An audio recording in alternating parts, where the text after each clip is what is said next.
This is the QTV Nightly News coming to you from our studios on Caraba Avenue. I am Umudu Gajaga and thank you for joining us. First, our main news headlines. President Barrow wrapped up his dialogue with the people of the West Coast region on Monday after 5 joint meetings of constituencies. The National Human Rights Commission, NHRC, and the Gambia Police First have initiated a 3-day training of trainers TOT program on the Code of Conduct for the police. The Ministry of Basic and Secondary Education and partners organized an inter-school drama competition on Saturday on the theme Strengthening Access to Quality Comprehensive Health Education. In international news, members of the ECOWAS Parliament have adopted the report of its ad hoc committee on the 2024 Community Draft Consolidated Budget. In international news, Niger joins Burkina Faso and Mali in withdrawing from an international force known as the G5, which was set up to fight Islamists in the Sahel region. Those were the headline news stories, and now the news in detail.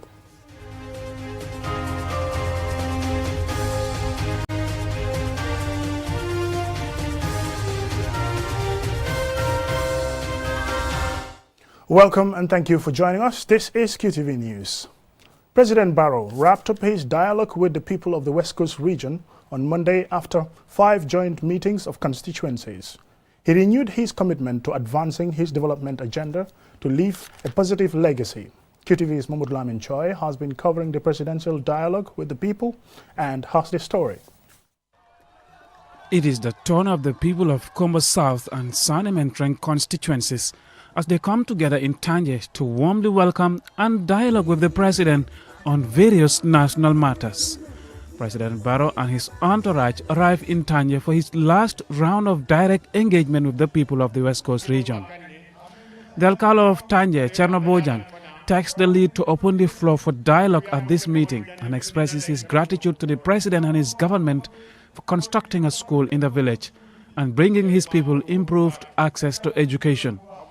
Alcalo also appealed to government to build a market, garage and construct some roads in his area to improve trade and transport in Kombo South. The chief of Kombo South, Falalo Toure, speaks of government's development record, which includes the roads constructed in his district, and confirms that it has not only connected people but also provided job opportunities for the youth. Councillor Senabu Mendy rallies support for the government and acknowledges its effort for development. She also conveys the concerns of the residents of Bijilo, which include the lack of a hospital and irregular migration of youth.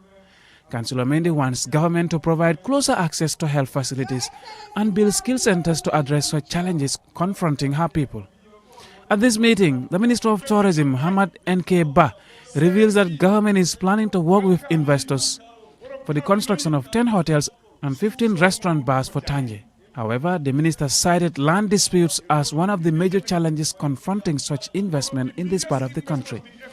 The Minister of Transport, Works and Infrastructure, Ibrahim Asila, responded to some of the development concerns the speakers raised and reveals that government plans to construct a road stretching from Tanje and connecting Tujereng and Madiana is not part of the first phase of ongoing construction of roads, but are part of the 1,500 kilometers of roads government will be constructing within the next 5 years. Minister Sila also reports that his ministry had visited Tanje, during which the community identified a parcel of land measuring 100 meters by 150 meters for the construction of a modern market and a garage. The minister announces a design has already been made and that the project has been included in next year's budget, which when approved by Parliament will see the President lay the foundation for the project in February 2024. President Adama Barrow makes his last address to the people of West Coast region. He starts by stressing his commitment to advancing his development gains to leave a legacy for generations. The head of state asks for people's support on the journey towards national development. He reminds the gathering that the schools, universities, roads and hospital projects he has brought to Kombo are unprecedented in Gambia's history. Kombo South has communities along the coast of the country. The head of state recognizes the ozone as a precious natural resource for the local people, which the country needs to work towards harnessing. He announces his government's plan to train and provide fishing boats to the youth to venture into the fishing sector, which he said has long been dominated by foreign nationals. President Barrow takes the opportunity to discourage the youth from venturing on irregular migration as his government is working towards providing more employment opportunities. Mohamed Lamin, QTV News. The National Human Rights Commission, NHRC, and the Gambia Police Force have initiated a 3-day training of trainers TOT program on the Code of Conduct for the Gambia Police and guidelines for policing public assemblies in the Gambia. Lena Igwenyiba brings us the details. The program, attended by 40 participants from the law enforcement sector, aims to equip them with the skills to train their peers effectively. Topics covered span the role of law enforcement in public order management to the Code of Conduct for police officers, ensuring alignment with international human rights standards. Jaina Bajam, Vice Chairperson of NHRC, emphasized the training's role in strengthening the rule of law and fostering a rights-based approach to law enforcement in the Gambia. As a country that is still in its transitional justice journey, a well-trained and accountable law enforcement is key to the realization of our development goals and transitional justice agenda. If we want to achieve the never again mantra of the TRRC and create a culture of human rights in this country, it will greatly depend on the capacity of our law enforcement officers being equipped to execute their mandate according to law. Eric R. Mehla, Deputy Chief of Mission from the U.S. Embassy Banjul, praised the NHRC for this initiative and highlighted the pivotal role of law enforcement officers in upholding human rights. Here today, I'm thrilled to see a great gender balance between men and women. As the Vice Chairwoman said, you are key stakeholders in this process. It cannot be done without all of you. So while law enforcement is responsible for maintaining public order, it is also imperative that officers receive training and guidance to uphold human rights standards, especially during public assemblies. We commend the National Human Rights Commission for spearheading this ambitious and comprehensive initiative, and we are, as we have in the past, proud to support it. Demba Sow, Assistant Inspector General of Police, expressed a commitment to ensuring the enjoyment of human rights by all citizens. I assure the NHRC our collective commitment to upholding the rule of law and respect for human rights and freedoms as enshrined in the 1997 Constitution of the Gambia. While challenges may continue to exist, we will partner and collaborate with NHRC to ensure the enjoyment of human rights in the country. As the TOT program progresses, it is anticipated that the trained officers will become instrumental in disseminating this knowledge across the police force. This is expected to contribute to an environment where human rights take center stage in policing strategies, marking a positive shift towards a rights-conscious law enforcement system in the Gambia. Reporting for QTV News, I am Lena Igwenyiba. The Ministry of Basic and Secondary Education, in partnership with the International Development Research Center, organized an inter-school drama competition on Saturday on the theme Strengthening Access to Quality Comprehensive Health Education in the Gambia. Loli M. Camara watched the drama unfold, and here is her story. The organizers say the aim of the initiative is to evaluate the understanding of students on key thematic areas relating to quality comprehensive health education. Of the 10 schools that competed, 5 are upper basic schools and 5 are senior schools. Here is Phoebe and Aina Grant Sania, the principal investigator, comprehensive health education, sharing some of their research findings. According to the research findings, despite numerous efforts and policy frameworks to improve sexual and reproductive health in the Gambia, young people, essentially adolescents aged 15 to 34, who constitute 32% of the population, still lack access to quality comprehensive health education on protecting and preventing themselves against sexual and reproductive health problems.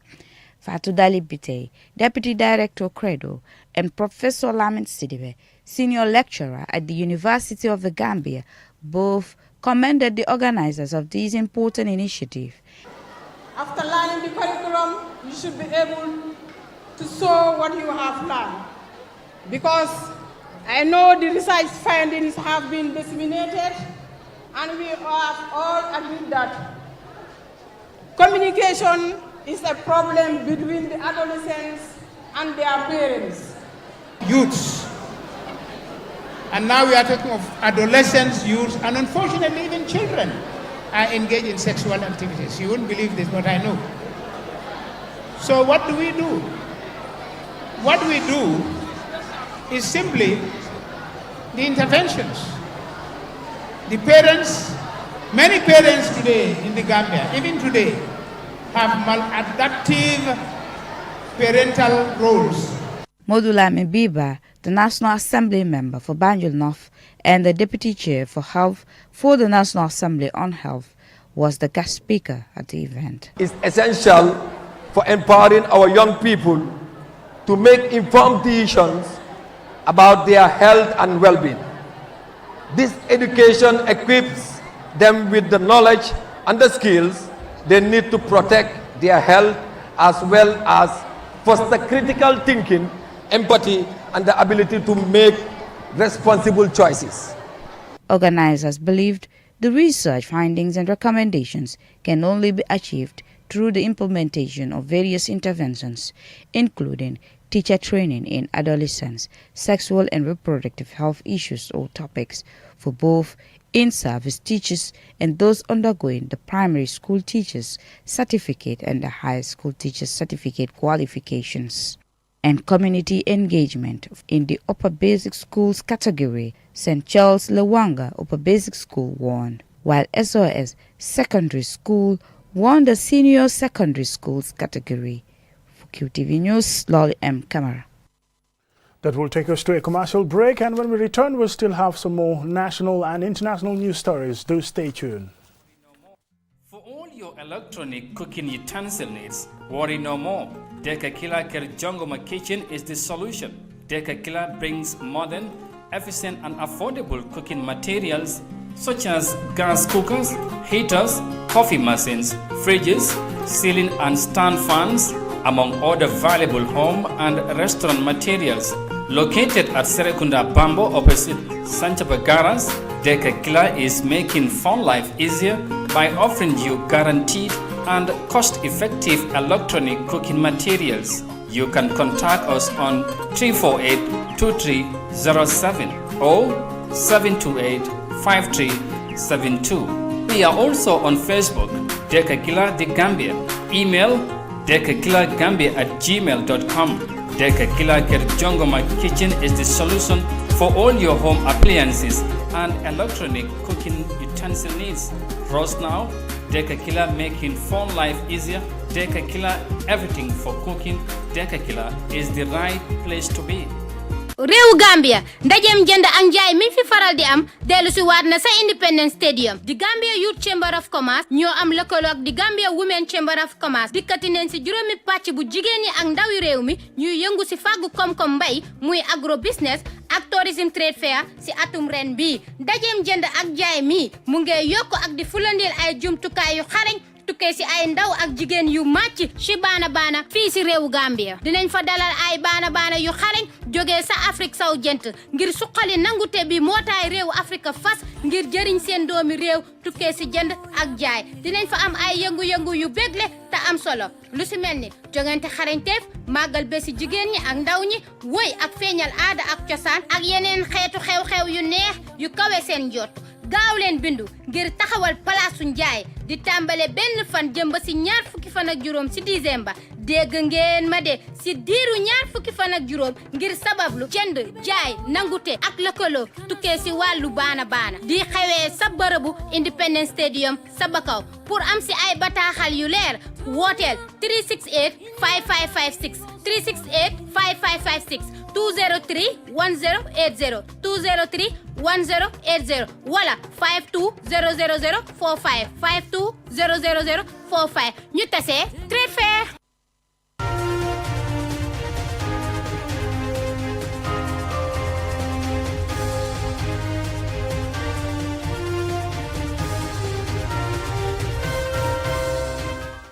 Welcome back and thank you very much for joining us. This is QTV News. Gum Health Initiative, in collaboration with Ibu Malas Charitable Foundation, commenced 2 days free medical screening on Saturday at the Brikama Welingara Health Center in the West Coast region. Lamin Alajifandin Dabo tells us more. Supported by the Welingara Village Development Committee, the event seeks to complement government's effort by providing access to affordable health care to the public. The event was also used to sensitize the beneficiaries on the dangers of non-communicable diseases. Nyima Sise, the founder of Gum Healthcare Initiative, spoke about the idea behind the initiative, and she went on to highlight on the support they need to expand their intervention.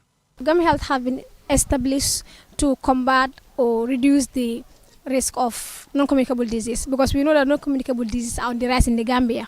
It has accounted for 34% of all deaths. So that's why we established this foundation, so that we can join hands together and do a primary prevention, because we don't want to overburden our hospitals. We are health workers. We don't want to overburden the hospital with sick people. This is why we want to go and meet them in their communities while they are healthy, so that this way they will know what to avoid and they will take ownership of their own health and care for their own health. That way we will reduce the burden on the hospital and we will also reduce the burden on the country. So this is a voluntary work. We are not being paid, but then we need support because the materials are quite expensive. Especially for this event, we had to go through a lot of things to get the materials we need. But we need more materials like the BP machine, the blood sugar machine, the hemoglobin machine, the strips. We need all these things. So when we have these things, we will do more work. And our aim is not only to stop at the urban areas. We want to go to the rural areas because we believe those people have less access to quality health service. And we are doing this for free, so we should give them their due. Ibrahim Abba is the representative of Ibu Malas Children Charitable Foundation. In the process, I came in contact with Nyima. I've known her for a long time. So she said she was doing it. I said, okay, so now we can work together. You know, I will come with some machines and then she will buy some machine and then she will provide the volunteers because she's a nurse already. Mba Umi Jallo, one of the beneficiaries, thanked the organizers for coming up with such a valuable community support initiative. Mankendea. I am not feeling well, so when I was informed about this free medical screening, I decided to come and attend. I'm thankful to Allah because after being screened, they told me that my body's sugar level is high. So from now, I will follow their advice to be able to control it. Demba Esba, a resident and a beneficiary of Brikama Welingara, shares his views about the event. I've just had my test and my pressure is high, which is very alarming. And I want to encourage all of us, especially my peers and those above me in terms of age, to watch out the lifestyle that they live, because this is very important. To have a healthy life, we need to change our lifestyle. Gum Health Initiative and Ibu Malas Children Charitable Foundation seeks to improve living standards by providing free medical and accessible healthcare services to the public, especially underprivileged communities in the Gambia. Reporting for QTV News, I am Lamin Alaifandin Dawo. The end of that report takes us to international news.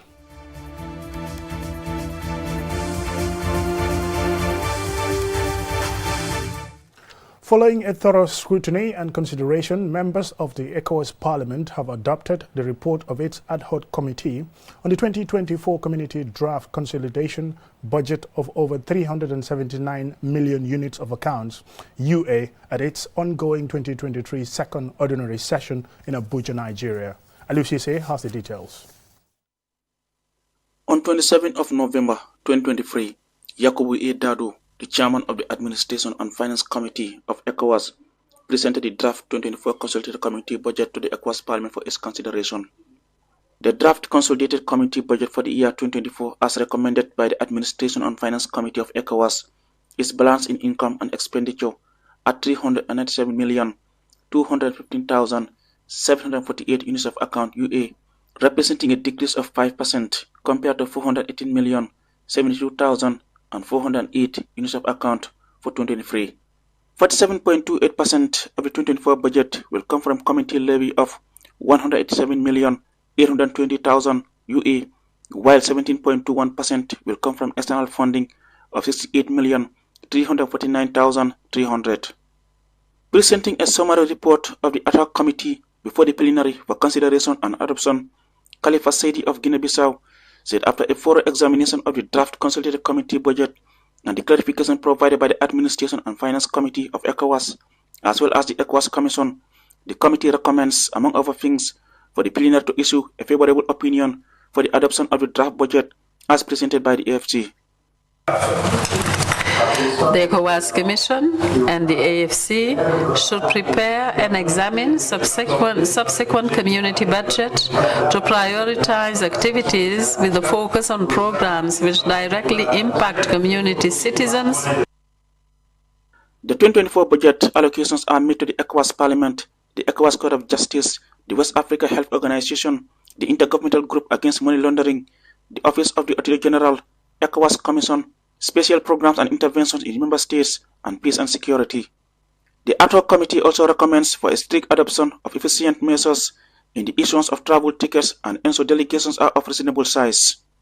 The ad hoc committee also proposes that ticket reservations and confirmation should be done on time to avoid outrageous costs in procuring airfare. Members including Abdoulaye Villan of Senegal, Bileji Tungaro of the Gambia, and Ayamba Ladi Ayi of Ghana call for concrete steps to address issues highlighted in the report. So I think the administration and the parliament and parliamentary affairs, we need to put our house in order, whereby every recommendation of resolution are bumped and there is a routine check-up, follow-up on every recommendation so that it can have an impact on the work of parliament. For instance, if you are going for, let's say, maybe to go and fact-find it, which might be taken about 5 or 6 MPs, then you go and find other members who are not even MPs, about 10, 15 of them, coming there to do what? In a different engagement, Armando Correa Jazz and Manuel Nascimento Lopez were sworn as new members of ECOWAS Parliament from Guinea-Bissau. The duo took the prescribed oaths before Speaker Sidi Mohamed Tunis and members of the ECOWAS Parliament who welcomed them to the Parliament. They replaced Karamo Kamara, who was not elected in Parliament in the last legislative election in Guinea-Bissau, and Marciano Indi, who was appointed Secretary of State in the Guinea-Bissau government. Reporting for QTV News from Abuja, Nigeria, I am Aliou Cissé. Also in international news, as Niger joins Burkina Faso and Mali in withdrawing from an international force known as the G5, which was set up to fight Islamists in the Sahel region, relatives of Niger's deposed President Mohamed Bazoum, who has been in military custody since his ouster, expressed concern over his whereabouts since his alleged failed escape attempt. More in this report by Anzumane Sonyasi. Former President Bazoum's close family and relatives say the last time they heard from him was a day before his alleged attempted failed escape on 19th October. Since then, they have had no information about him or his wife and son, all of whom have been held at the presidential house by the military junta since Bazoum's overthrow. Despite repeated calls for his release, especially by the international community, former President Bazoum remains in custody. The deposed president's relatives have since his ouster criticized the military's abusive treatment and how they have been unfairly treated. The military cited the worsening security situation for the takeover. However, with recent attacks by jihadist groups and reports that they are controlling territories in Niger, Mali and Burkina, all currently under military rule, there is little or no evidence of improved security. President Bazoum's lawyer, Ould Salem Said, recently told reporters that he has filed a legal complaint over the military's treatment of Bazoum and his relatives. Meanwhile, in a statement, the military-led governments of Burkina Faso and Niger announced that they were withdrawing from the G5, an international group that was set up to fight Islamists in the Sahel region. They were critical of the alliance, accusing it of serving foreign interests. Many believe they almost certainly meant France. Relations with the former colonial power have dramatically deteriorated since the military takeovers in the neighboring former French colonies. Ansumane Sonyasi for QTV News. Now, before we end this news bulletin, here's a recap of our main news headlines. President Barrow wrapped up his dialogue with the people of the West Coast region on Monday after 5 joint meetings of constituencies. The National Human Rights Commission, NHRC, and the Gambia Police Force have initiated a 3-day Training of Trainers TOT program on the Code of Conduct for the police. The Ministry of Basic and Secondary Education and partners organized an inter-school drama competition on Saturday on the theme Strengthening Access to Quality Comprehensive Health Education. In international news, members of the ECOWAS Parliament have adopted the report of its ad hoc committee on the 2024 Community Draft Consolidated Budget. Also in international news, Niger joins Burkina Faso and Mali in withdrawing from an international force known as the G5, which was set up to fight Islamists in the Sahel region. Well, that's it for KTV News tonight. Thank you very much for watching, but don't forget to join us again at 10 for another bulletin.